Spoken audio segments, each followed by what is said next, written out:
Hi, Jeremy Morgan here, and I'm on the road in a hotel room, but I just decided that I had to make this video to show how the super prompt works. So I posted the super prompt in the thread in our school community, but I just kind of wanted to show really quick how it works and why it works.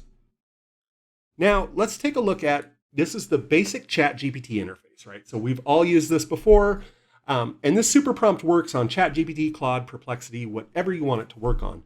Really doesn't matter. But if we want to do a prompt, something like write an article about how to prevent heartworm with dogs, right? This is a pretty simple, pretty straightforward prompt. We kick this in, it's going to kick out something, right? But it may not be exactly what we want, and we might have to modify it.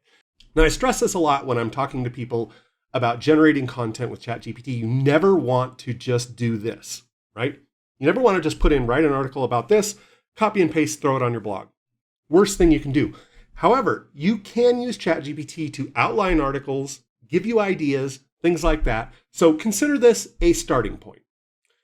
But anyway, we have an article here, how to prevent heartworm in dogs, understanding heartworm disease, etc.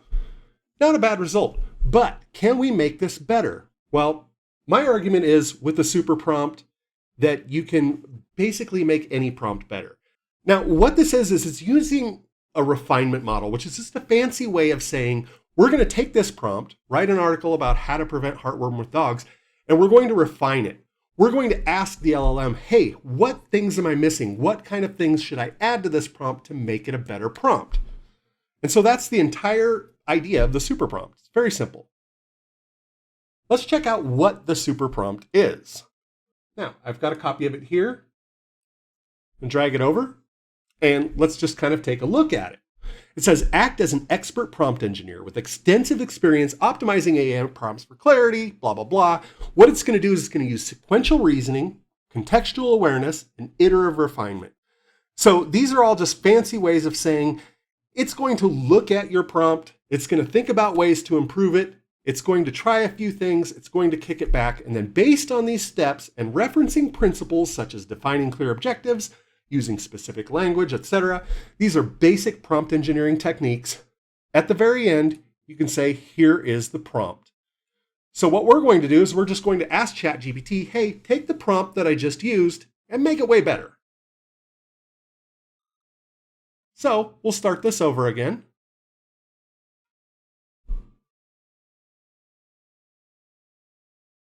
And I'm going to dump in the super prompt text. Now, this is the text that I put in a thread here on our school community. And we have all this expert, etc. Here's the prompt. And for the prompt, I'm going to say, write an article about preventing heartworm in dogs. Now, you're going to watch, this thing's going to kind of churn through, and it's probably going to come back and ask you a question. In fact, we ask it to do that in the prompt. And we do. We have clarifying questions here. Now, what this is doing is it's basically taking your prompt and saying, instead of this generic, abstract idea, let's narrow it down. Let's needle it down. And this is very important for creating great content. So we have a set of clarifying questions here. Target audience. Who is this article intended for? Pet owners, veterinary professionals, general public? I'm going to say pet owners. So I'll just put one, pet owners, and then hold Shift and Enter. That way, because when you press Enter, it sends it back to ChatGPT. We want to hit Shift Enter so that we can answer all these questions, send them all back in a bunch. Now, tone and style. Should the tone be formal, informative, friendly, or something else? This is something that the original prompt doesn't cover. The original prompt is just give me an article. Could be an article that's really stodgy and boring and, oh, this is what we do. Or it could be something that's like, hey, super salesy, whatever you want it to be, this is where you set it. So for tone and style, I'm going to say friendly, right? I'm not a veterinarian. I'm not a super expert. I just want to tell pet owners how they can help prevent heartworm in their dogs. So we're going to say friendly, yet knowledgeable. Number 3, content depth. Are you looking for a high-level overview or an in-depth guide, possibly with scientific details? Well, I'm not a scientist. I'm not a veterinarian. I don't really want to put out scientific details out there without knowing what they are and whether or not they're true, right? So I'm going to say high-level overview. And again, this is not something you would get with the original prompt. Now, number 4. Format or structure. Should the article include specific sections such as introduction, common myths, signs of heartworm, prevention methods, or others? Actually, all of those are great suggestions. So I will say, yes, include introduction. And let's say, what is heartworm in plain English? Common myths.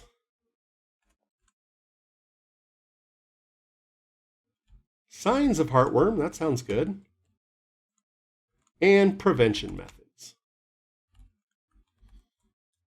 So here we're able to get very specific with this and very specific with what we want. Length. Do you have a preferred length? Short blog post, comprehensive article. I'm going to say comprehensive article.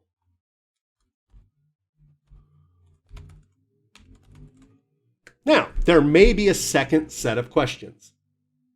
You hear this motorcycle. This is part of working and recording these things on the road, right? So let's go ahead and send it. There might be another set of questions, there may not, but let's see what it comes up with. And as you can see, it takes a little while, right? So it's actually thinking. It's not thinking like a human being, but it's thinking in the terms of an LLM. With this additional context, I'll refine the prompt to align with the specified structure and tone, etc. Here's a refined prompt. And what it does is it shows us the refined prompt copy. We're going to use this right here to generate our article on the next iteration. However, it also explains it.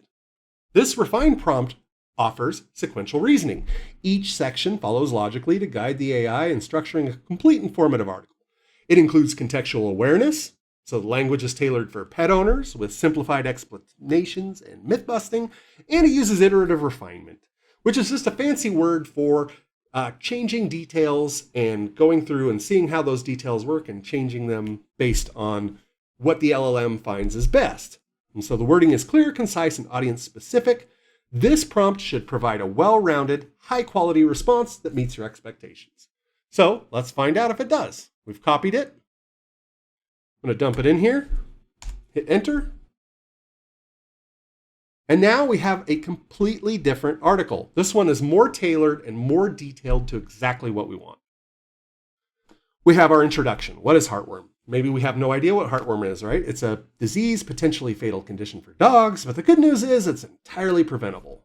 Responsible pet ownership, etc. Then it says, what is heartworm? Well, it's a parasitic worm transmitted by mosquitoes that can live inside a dog's heart, lungs, and blood vessels. Great. And then we say common myths about heartworm. Heartworm only affects dogs in warm climates, etc. Goes into this. Then it says signs of heartworm, persistent cough, fatigue, and lethargy, etc.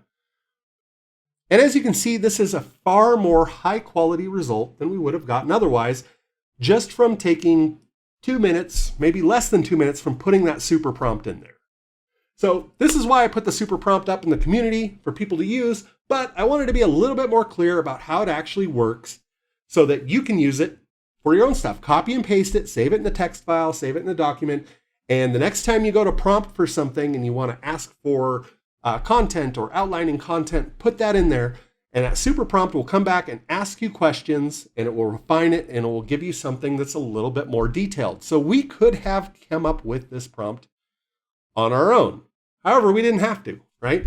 So when you get really good at prompt engineering, you'll definitely have methods and things that you do and things that you try, and you'll have your own ways of doing things, but this is just a great, really quick way to take your prompt and improve it so you can get more detailed results. You know, the old saying is garbage in, garbage out. The better the input, the better the output is definitely true with LLMs, large language models like ChatGPT and Claude and Gemini and all the whole list of 10 million of them. The better input that you can give it, the more specific you can give it of instructions, the better it will be. Thank you for watching, and thank you for joining my community.